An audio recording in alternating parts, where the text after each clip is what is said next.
বা মৃদুবা তটিনী। পেয়ারা কত করে নিয়েছে? পেয়ারা 100 টাকা কেজি। 100 টাকা? 100 টাকা। বারুইপুর। বারুইপুরের? ভালো, এটা যে বারুইপুরের পেয়ারা। হ্যাঁ, বারুইপুরের পেয়ারাগুলো না এরকম স্পট পট দাগ মতো থাকে, তাই না? না না, এগুলো সাদা, বেশ একটা সুন্দর সাদা কালারের। সাদা কালার, আর এরকম আমি শুনেছি এরকম দাগ থাকে গায়ের মধ্যে, এরকম দাগ থাকে। জানি না ওটা, এরকম তবে খুব পরিষ্কার হয় বারুইপুরের পেয়ারা, এবং ভেতরের বিচির পরিমাণটা কম হয়। কোথা থেকে আনলে এটা? কাঁচরাপাড়া? এই যে কাঁচরাপাড়া থেকে। কাঁচরাপাড়া? হ্যাঁ। তাহলে এই যে এটা এরকম দাগ হয়। এগুলো বারুইপুরের। 100 টাকা কেজি। এমনি নর্মাল সময় 80 টাকা কেজি হয়, এগুলো এখন 100 টাকা। আর এটা কালো জাম। এই কালো জাম তো কয়দিনই পাওয়া যাবে, এরপর তো আর পাওয়া যাবে না। কালো জাম আগে 400 টাকা কেজি ছিল, এখন দাম কমে এটা হয়েছে 200 টাকা। আগে কল্যাণী মানে 20 টাকা সব। কল্যাণী 2 নম্বর বাজারে এখনো এটা 400 টাকা, আজকেও 400 টাকা বিক্রি হচ্ছিল, কিন্তু আমাদের এখানে কাঁচাপাড়াতে দেখলাম এটা 200 টাকা করে। যদিও কাঁচাপাড়াতেও একটা সময় এই কালো জাম 400 টাকা কেজি ছিল, এখন এটা দাম কমেছে। কালো জামটা এই সময় খাওয়া খুব ভালো। কালো জাম, পেয়ারা, মরশুমি সব এই সমস্ত খুবই সুন্দর। আর সবচেয়ে বড় ব্যাপার এই সময় যেটা পাওয়া যায় সেটা হচ্ছে তালের শাঁস। তালের শাঁস। তালের শাঁস হচ্ছে তোমার আজকে নিল হচ্ছে 8টা 50 টাকা, মানে 8টা 50 টাকা নিয়েছি। এখানে একটার মধ্যে কটা থাকে? 4টে নাকি? না, 3টে। ওই একটার মধ্যে 3টে। ওগুলো ওইভাবে তো বিক্রি হয় না তোমার। তুমি তো বলো যে মোষে তাল নাকি, ওগুলো সাদা কালো, এক ধরনের সবুজ গায়ের তালে বিক্রি হয়, ওর শাঁসগুলো ভালো না। মানে কালো হলে ভালো, যত কালো হবে ওটাকে মোষের মতো গায়ের পিঠ বলে, ওকে মোষের তাল অনেক সময় বলে। ওরটাই ভালো হয় আর কি। এই হচ্ছে, এখন ছাড়াবে নাকি? এখন ছাড়াবো। ছাড়ানোর একটা টেকনিক আছে। এরকম সবাই তো এরকম হাত দিয়ে ছাড়ায়, এরকম করে। হাত দিয়ে ভালো হয় না, ভালো দিয়ে ওটা ভালো হয়। সরু চামচ, একটা চামচ নিতে হয়, যেটা আর কি একটু চারিদিকটা ধার আছে, পাতলা, চারদিকটা ভোতা নয়, ধার আছে, এমন চামচ নিয়ে এটা ছাড়াতে হবে।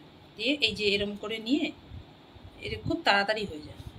এরকম করে নিয়ে চন্দননগরের আমরা গেছিলাম না, দেখেছিলে বেশ কি সুন্দর বুড়ো বুড়ির দলরা আড্ডা মারছিল। এটা কিন্তু এখন উঠেই গেছে, এখন আর সেই দৃশ্যটা দেখা যায় না। চন্দননগরে গিয়ে যে ওইটা দেখে ওই দৃশ্যতে একটা কবিতার কথা মনে পড়ে গেছে আমার, জানো? বলো। চায়ের থেকে আড্ডা মারেন 10-12 জন বুড়োর দল, 80 কোঠায় পৌঁছে সবাই আজও অনেক প্রাণোচ্ছল। কেউ বা ছিলেন ইঞ্জিনিয়ার, কেউ বা ছিলেন অধ্যাপক, কেউ কাটাতেন কলম পিষে, কেউ বা আবার সংগঠক। কেউ তোলে না সেসব কথা, এখন সবাই আড্ডাবাজ। ঘন্টা দুয়েক আড্ডা মারা এখন সবার মস্ত কাজ। বার চারেকের চায়ের দোকান, পাশেই দোকান চিলতে এক। কেউ জানে না দামকে মেটায়, কেউ বলে না আমায় দেখ। নানান বিষয় তর্ক চলে, ঠিক না বেঠিক নেই খেয়াল। আসল কথা ঘন্টা দুয়েক, ফুলেই থাকা চার দেওয়াল। কারুর চলা ডান দিকেতে, কেউ বা চলেন বাম দিকে, কিন্তু তাতে ঝড় ওঠে না, খেয়াল রাখেন সবটাতে। দিন কেটে যায় এমনি ভাবেই, 12টা মাস 6টা ঋতু। যে যেখানে যেমন থাকেন, আড্ডা আসল সেটাই হেতু। একটু করে বয়স সবার বেড়েই চলে দিনকে দিন। চতুর্দিকে রঙের বাহার, মনগুলো তাই খুব রঙিন। এই বুড়োরা যাবেন চলে, আসবে নতুন বুড়োর দল। তখন আবার বেঞ্চগুলোর করতে হবে রং বদল। কত বুড়ো এলেন গেলেন, বেঞ্চগুলোই থাকলো তাই। আর কটা দিন আড্ডা চলুক, আমরা সুখেই দিন কাটাই। এটা হচ্ছে একটা বুড়োদের নিয়ে কবিতা। কেমন ছুড়ল দেখি? বাহ, দারুণ তো। যে এরকম করে ছাড়াচ্ছি, দেখো এই যে এরকম বুড়ো আঙুল নিয়ে এরকম করে নিয়ে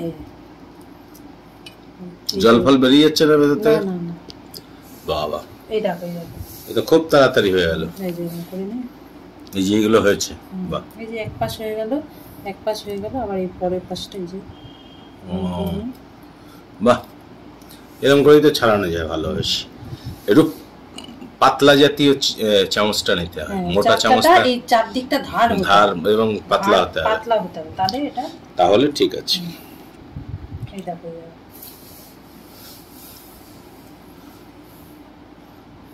হয়ে গেল, এই যে কত হয়ে গেছে, এই যে এটা হয়ে গেল। বাহ বাহ, এই যে এটা দেখো এরকম করে নিয়ে ওটা ধরলেই হয়ে যায়। ঠিক আছে, তাই তো? जाने का पहले কিছু হবে, जाने का पहले হবে না, जाने का पहले कुछ नहीं होगा। फूले फूले ढोले ढोले बाहेगी बा